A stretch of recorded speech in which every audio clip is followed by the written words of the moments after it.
Good evening, everyone, and welcome to another question of the week.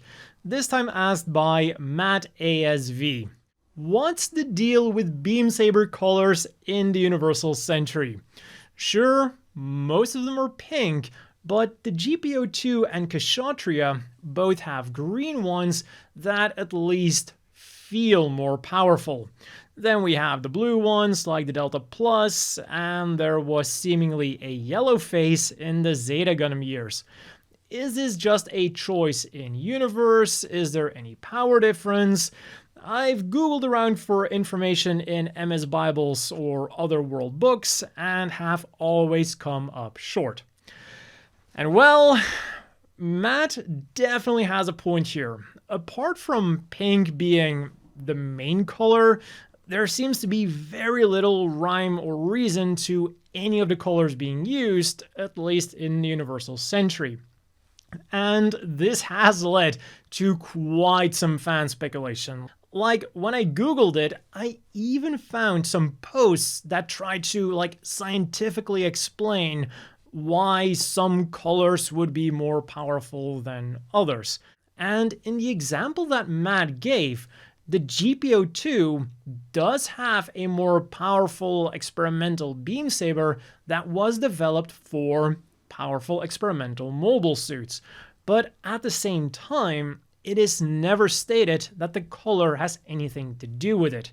And in fact, I even feel like the anime shows us that the color doesn't have anything to do with it, because in its final battle with the GPO1, Gato turns up the power of his beam saber from minimal to maximum, and we don't see any change in color. The only thing that changes is that the beam saber gets bigger and bulkier. And there's also another scene where we see a pilot changing the power settings on his beam saber.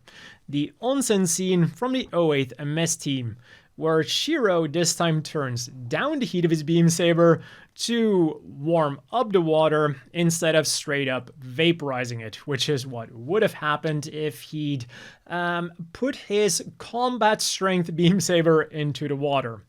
And here we only see a slight hue change, so not really a color change.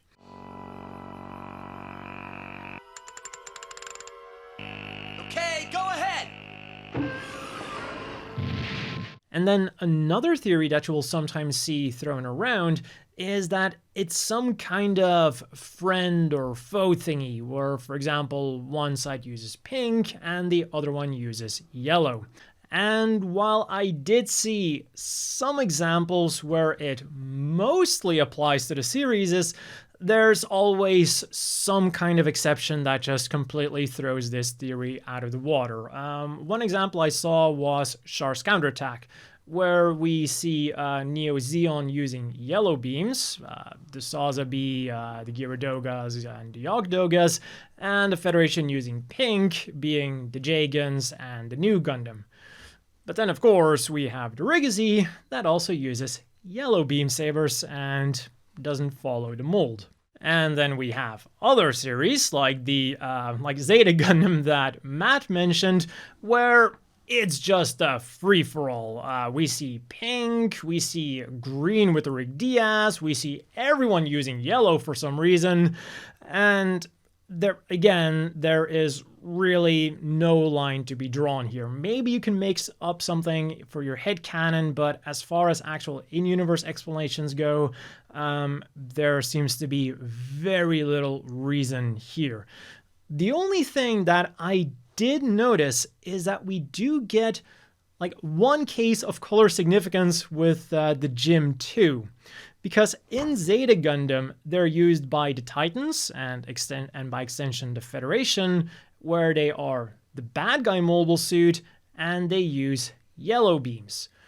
But then when we go to Gundam Unicorn, where the Gym 2s are still being used by the Federation, they're now meant to be the good guy mobile suits, and they're all of a sudden using pink beam sabers. And to go back to our first example with the GPO1 versus the GPO2, Here it also seems like the difference of beam saber color is again just to mark the difference inside as a movie choice and not necessarily as an in-universe choice. Because the GPO2, the mobile suit that was going to be stolen, just happened to have a different color beam than all of the other Federation mobile suits that were being used in 0083. Extremely convenient. But so far, all of what I've said is just speculation by me and by other people, and by other fans. Is there actually any official word on this? Is it ever stated in the anime, in manga, in magazines, etc.? And well, I did some digging, and I was able to find this exact question in the question and answer section of Gundam Sentinel, The Battle of Real Gundam. And it seems that this question originally appeared in the May 1988 version of Model Graphics. So keep in mind that this question is 1, specifically on Gundam Sentinel, and 2, pretty old. So I've always been wondering about this, but does the color of the beam saber denote allies and enemies, or does it maybe have another special meaning? And then the answer might be a bit disappointing for the people who were hoping for an in-universe explanation. Because nope, there's no special reason. It is simply used to make the difference between the good guys and the bad guys easier to see. Part of the concept of Gundam Sentinel was to explain things with colors, being blue for the Federation and pink for the new designs, for the beam colors. But yeah, this is so far the only somewhat official word that I've been able to find on the beam saber colors of the Universal Century Gundam series. And based on the seeming randomness, I'm also afraid that it's going to stay that way, because Gundam is an anime after all, and some choices are just made to make a visually pleasing anime. A somewhat related example is in Gundam Seed Destiny, when the beam sounds of the M1 Astrays and the Murasumes were changed when Orb joined the Alliance. Before this, they had the more stereotypical low-pitched beam sounds,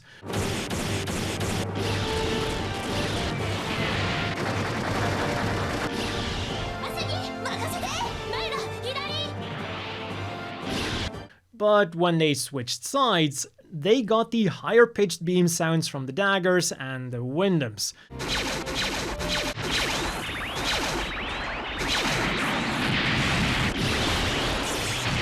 And then when they're the good guys again, they again change to those more traditional, lower pitched beam sounds.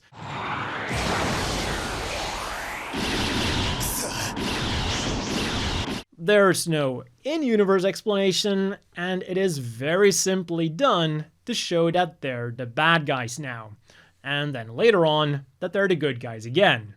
But to wrap up this video, even though the question was about the Universal Century beams, I do feel like I quickly have to mention Witch from Mercury here, because in this series, the color of the beams does actually mean something. So for the people who haven't watched Witch from Mercury yet, the setting is that the main characters are going to a school where dueling with mobile suits is somehow an accepted practice. And green beams means that the school enforced limiter is on, and therefore that the mobile suits are safe to duel with. Blue beams then mean that that limiter is not active and that they can actually deal some serious damage. And then we also have pink, which is used exclusively by military-grade mobile suits, or at least we only see it being used by military-grade mobile suits who, for obvious reasons, want to maximize the damage that they're able to do. So now that Witch from Mercury has actually gone and given us an in-universe explanation for those different beam colors, maybe we will see this trend continue with future Gundam series. But until that time comes, it is safe to assume that the color of a beam saber means about as much as the color of your phone. It's either because you like it, or because at that point it is simply tradition. And that has been all for this question of the week. If you have a question you'd like me to answer in a future video, you can leave that down below. As always, a big thank you to the Patreon supporters. I hope everyone watching has a great evening, and I'll see you all next time.